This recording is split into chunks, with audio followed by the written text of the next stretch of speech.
Hello friends, మన మాజీ ముఖ్యమంత్రి వైఎస్ జగన్మోహన్ రెడ్డి గారు భావోద్వేగానికి గురయ్యారు భయ్య. గట్టిగా చెప్పాలంటే కన్నీళ్ళు వచ్చేస్తున్నాయని చెప్పవచ్చు ఆయనకి, అలాగే చూసే ఫ్యాన్స్ కూడా. ఎందుకంటే ఆయన అడిగే దాంట్లో కూడా న్యాయం ఉంది భయ్య. అయితే ఆయన డైరెక్ట్గా అనకపోయినా సరే ఈవీఎంలో ఏమైనా ట్యాంపరింగ్ జరిగిందా అనే అనుమానం అయితే ఫ్యాన్స్లో అయితే, జగన్ ఫ్యాన్స్లో అయితే వచ్చింది.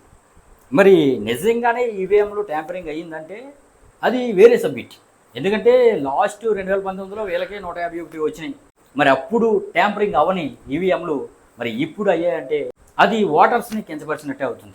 ఇక ఆ విషయం పక్కన పెడితే భయ్య, జగన్ గారు భావోద్వేగానికి అవడానికి గల కారణం ఏంటంటే కోట్ల మంది అక్క చెల్లెమ్మలకి, అలాగే అన్నదమ్ములకి, అవ్వతాతలకి ఎన్నో డబ్బులు మనం ఇచ్చాం. అన్నీ కూడా వాళ్ళ ఇంటికే అందించాం, వాలంటీర్ల ద్వారా అందించాం, ఇంకా రేషన్ కూడా ఇంటికి అందించాం, ఆటో అన్నలకు డబ్బులు ఇచ్చాం, కాపు నేస్తం అంటూ ఇచ్చాం, ఇక మత్స్యకారులకు ఇచ్చాం, నాయి బ్రాహ్మణులకి ఇచ్చాం, ఇక అందరికీ ఇచ్చాం, ఇక దళితులకి ఇచ్చాం.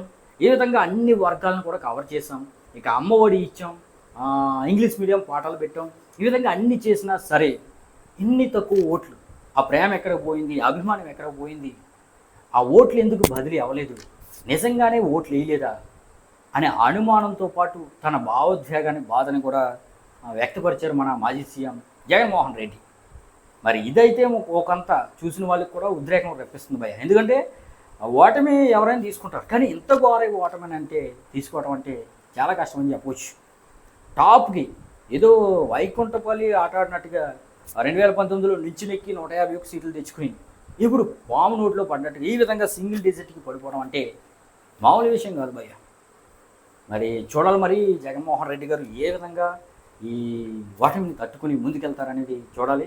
మరి ఈ ఓటమిపై మీ అభిప్రాయాన్ని కామెంట్ చేయడం మర్చిపోదు భయ్య.